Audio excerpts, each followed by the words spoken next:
Dahil dito, saan tayo tutuloy? Merong na ring mga ruling ang Korte Suprema Sabihin kung nung paano immediately executory, sige, pwede kang mag-file ng MR. But you are wishing for the moon. At nabanggit rin dito ng iba nating mga kasama, ay mahalagang i-assert natin ang ating independence.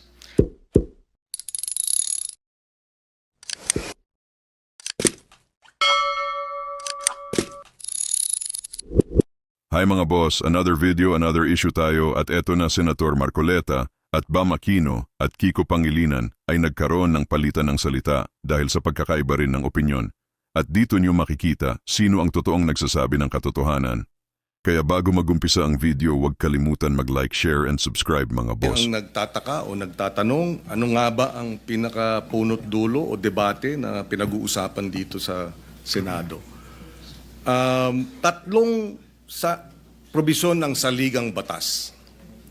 Tatlong kapangyarihan ng tatlong sangay o tatlong governmental entities. Yung kapangyarihan ng judicial review ng Korte Suprema, yung sole power ng House of Representatives to initiate impeachment proceedings, at yung sole power ng Senate bilang impeachment court para litisin at pagpasyahan ang isang impeachment case. Narito tayo ngayon, nagdedebate dahil yung judicial review power ng Supreme Court ay pinawalang bisa ang sole power ng House of Representatives para ito ay mag-initiate ng impeachment proceeding, at pinawalang bisa rin ang kapangyarihan ng Senado bilang sole having the sole power to try and decide impeachment cases. Dahil dito, saan tayo tutuloy? Merong na ring mga ruling ang Korte Suprema kung paano natin iha-harmonize o ihahambing ang mga nagtatalong probisyon ng saligang batas. Sinabi ng Korte Suprema sa kaso ng Civil Liberties Union versus the Executive Secretary, pati na rin sa Francisco case versus HOR, the Constitution is to be interpreted as a whole, and one section is not to be allowed to defeat another. In this case, the judicial review should not be defeated. The sole power of the House to initiate should not be defeated. And the sole power of the Senate to try and decide cases. All mandates, all duties, all constitutional powers that do not belong to us, that was given to us not by any whim, but by the Constitution, all of whom here sworn to uphold and defend. Kaya ano ang way forward? Sabi nga, may mga minungkahi si Justice Ascuna, hayaan sa MR, payagan sa motion for reconsideration, payagan na magkaroon ng operative facts doctrine para yung anuman ang pinagpasya ng Korte Suprema sa kasong ito should apply prospectively, number one. Pangalawa ay sa pamamagitan ng MR pa rin ay mabigyan ang House of Representatives na maituloy ang kanyang kapangyarihan to initiate, and at the same time mabigyan ang kapangyarihan ng Senado to try and decide the case. Kaya habang naririyan ang MR, baka sakali, at nangyari na nga, na the Supreme Court has reversed itself, even in a unanimous decision. But even assuming it does not reverse itself in this case, the Supreme Court may modify its ruling. And therefore, if it modifies the ruling, assuming that it modifies but does not reverse itself, should we not await the resolution of the motion for reconsideration before we vote? today. We hold it in abeyance or we table it. Mr. President, if I may add, the SC, the Supreme Court, hindi niya binanggit. Binanggit niya nawalan ng jurisdiction ang Senate Impeachment Court. Pero ang ibig sabihin nun ay pinawalang bisa, ginawang void ab initio ang mga kilos at pasya ng impeachment court. The convening of the impeachment court was voided. The majority decision to remand the complaint to the HOR was voided. The summons by the impeachment court were all voided. Which brings us to the question, who now is deciding the impeachment case? Now that all the decisions of the impeachment court have been voided. It's a tricky question, Mr. President. But if I were to be an impeachment court judge, I would argue that we have to, in the MR, in the motion for reconsideration, intervene and uphold the impeachment court's exclusive power to try and decide the case. Why? Because it is the constitutional duty to do so. It is the order of the Constitution. We are not defying the judicial review powers. We are upholding the sole power of the Senate to try and decide impeachment cases. But, having said that, sabi nga, it is our view, and this is shared precisely by former Supreme Court Chief Justice Panganiban, former Chief Justice Puno, former Constitutional Commissioner and Justice Ascuna. They have seen, or they have read their decision, and they too have said that the Supreme Court erred on a matter of facts. And if the Supreme Court erred on a matter of facts, how can you be right with the law if you are wrong with the facts? And if you are not right with the law, why will the impeachment court and the Senate, for that matter, decide on the matter today? Why not wait for the motion for reconsideration?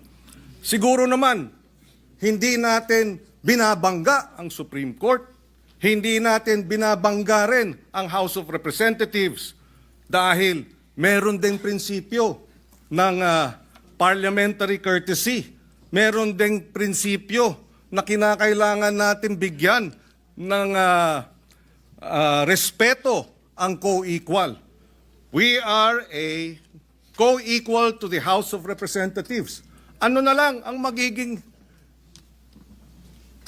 repercussion na ito ang House of Representatives nag-file ng motion for reconsideration, hinihiling nila sa Supreme Court na baguhin ang ilang mga findings of facts, baguhin ang kanilang naging desisyon habang pinangunahan ng Senado ang House of Representatives at sinabi, wala kaming pakialam sa inyong motion for reconsideration, i-dismiss namin ang kasong ito.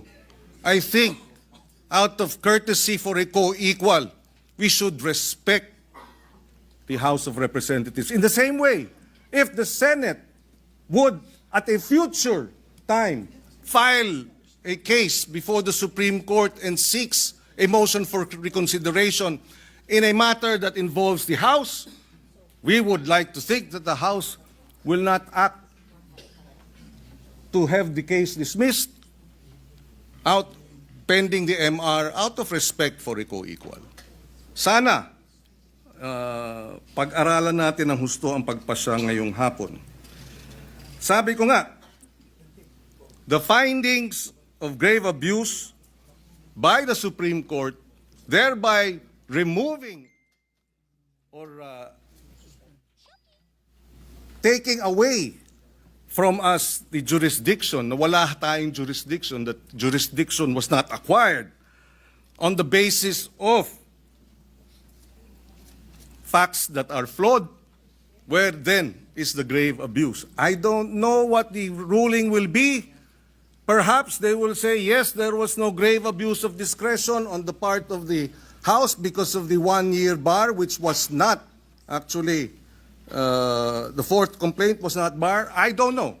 But whatever it is, hintayin na lang naman sana natin. Respetuhin naman natin ang ating co-equal. Why the convening of the impeachment court is the way to go? Dahil pag tayo ay bumoto ngayong hapon o ngayong gabi na i-dismiss ito, aksyonan ang impeachment complaint, we will be acting beyond, without legal authority dahil wala naman sa atin yung impeachment complaint. Wala namang kapangyarihan ang Senado in plenary, ultra vires, without legal authority, ang magiging desisyon natin. One final point. In the Corona impeachment trial, nang himasok, nag-TRO ang Supreme Court para sa mga bank accounts. Ano ang ginawa ng Senate Impeachment Court? Bumoto 13-10 para respetuhin ang Korte Suprema. I did not vote in favor of the TRO or respecting the TRO. But the Senate, as an impeachment court, voted and we respected it. Because it was the Senate impeachment court that decided. It was not the Senate. It was the Senate impeachment court that, seeing perhaps that we needed to harmonize the power of judicial review, the power of the Senate as an impeachment court, to have the sole power rather to try and decide cases, seeing that the Senate in impeachment court decided to harmonize the conflicting provisions of the Constitution. I think we should, as a Senate impeachment court, do the same. Kung ipagbobotohan na respetuhin ng Korte Suprema para walang constitutional crisis, so be it. But it ought to be the Senate impeachment court that asserts its sole power to try and decide impeachment cases. Yun na lamang po, and I associate myself with the motion of the minority leader that we lay on the table the matter of the impeachment case and action. Just a point of information, for the record and for the information of the body. Chair confirms the manifestation earlier of Senator Cayetano with respect to Section 4, Rule 39 of the Rules of Court that says that decisions of the court are not immediately executory unless the decision says so. In this case, the decision specifically stated that it is immediately executory. Number two, again, just for the record, the Supreme Court itself, through its spokesperson, after the House filed their motion for reconsideration, reiterated the immediately executory nature of the decision of the Supreme Court. And finally, the Supreme Court's own internal rules states that the entry of judgment shall be the date such decision or resolution becomes executory unless the court directs its immediate execution. I'm quoting and citing AM number 10-4-2-20 rather SC, specifically section 16, rule 16 rather, section 1. So there are conflicting authorities with respect to the opinions raised by the various members. Senator Marcoleta, what is your pleasure? Just a quick reaction, Mr. President, on the manifestation of Senator Pangilinan. In the exercise of the Supreme Court's judicial review, wala po siyang dinidefeat doon. Hindi niya po kinukuha yung sole power of the Senate to try and hear impeachment cases. Hindi rin po niya kinukuha yung exclusive authority ng House to initiate impeachment. Dito po sa desisyon na ito, kung kinakailangan ulitin po o ulit-ulitin pa, ang sinabi lamang po ng Supreme Court, yung process, yung procedure hindi natupad. Ang dami po niyang hiningi, kagaya po ng binanggit ko na, ayaw pong ibigay. Yun naman pong mga tuntunin ay hindi naman po sinunod. Katulad nga po nung immediate referral, yung pag-refer sa Committee on Justice, yun pong pag-include sa order of business at pag-archive, mali din po sapagkat hindi naman po 10th session day yun 11th session day. Katakot-takot na paglabag po ang aking pong inihayag sa hapong ito. Wala naman pong gustong magpatibay at o kaya sansalain o kaya sabihin na mali ang aking sinasabi. And dito po yung kopya ng order of business na pinagbasihan ng Solicitor General na kung saan sinasabi po niya na yung 4 na impeachment complaints in-include daw po sa order of business. Tingnan po ninyo, wala kahit isa. Ang ginamit po nila ay journal, hindi po yung order of business na kung saan ginamit lamang po na additional reference of business. Ngayon po, yung operative pact na sinasabi natin, hindi rin po pwedeng mangyari yon sapagkat ang pinakabasihan po noon ay equity and fairness. Paano po yung fairness dito? Sari-sari nga pong violation, kaya nga ang paghahanilin tulad ko na nga, parang nagsaing ng kanin, talagang hilaw po Bakit ipipilit natin? Ang alternative lang po, Mr. President, gawin po natin na tama. Iluto po natin ng tama para hindi tayo magkahirap-hirap dito.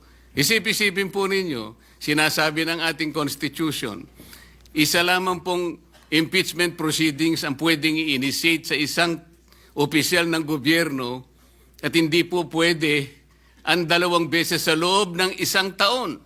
4 na beses po ang ginawa nila. At kunwari, in-archive po yung 3 para lamang palitawin na 1 lang ang nabuhay. Nasaan naman po yung katuwiran? Kung sarili pong tuntunin, ayaw pong sagutin, ayaw pong talimahin, pagkatapos ipipilit po natin, sapagkat nag-MR sila, ano po ang kasaysayan ng MR? Sabi ko nga po, napakasimple po nung 1-year ban rule ng Supreme Court.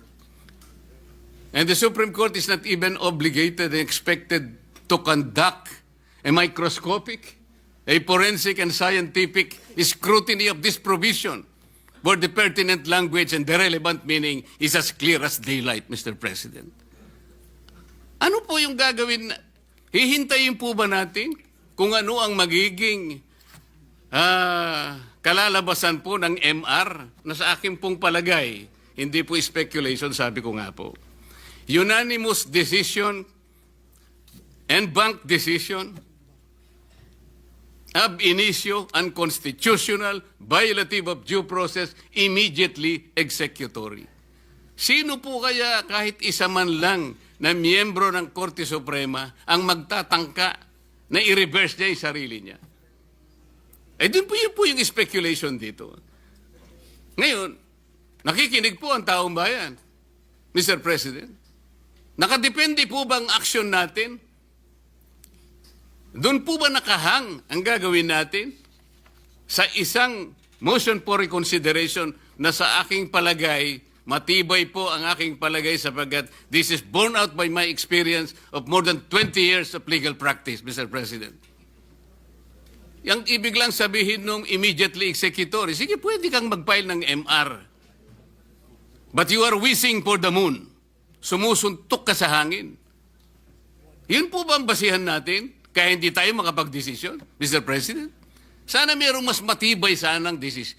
Meron sanang mas matibay na katuwiran. Hindi yung pong nakasalig po sa hangin. Nakasalig po kung puputok ang bulkan o hindi. Hindi po yata gano'n. Ang gawain ng Senado, Mr. President. Tinangka ko na nga pong i-amend. Kung ayaw po ninyo yung motion to dismiss any other language that will put to rest this issue in obedience and in complete respect to the last word of the Supreme Court, it being immediately executory, Mr. President. Maraming What is salamat, the pleasure? Mr. President. This is a manifestation, not an interpolation, Mr. President. At kanina pa ako nakikinig. The gentleman may proceed. Marami po sa mga puntong nabanggit na ng mga kapwa nating senador ay sumasang-ayon po tayo at tama, no? Napag-usapan na po ang independence ng Senado, kung gaano kahalaga ang papel na ginagampanan natin sa ating bansa, sa checks and balances ng ating gobyerno.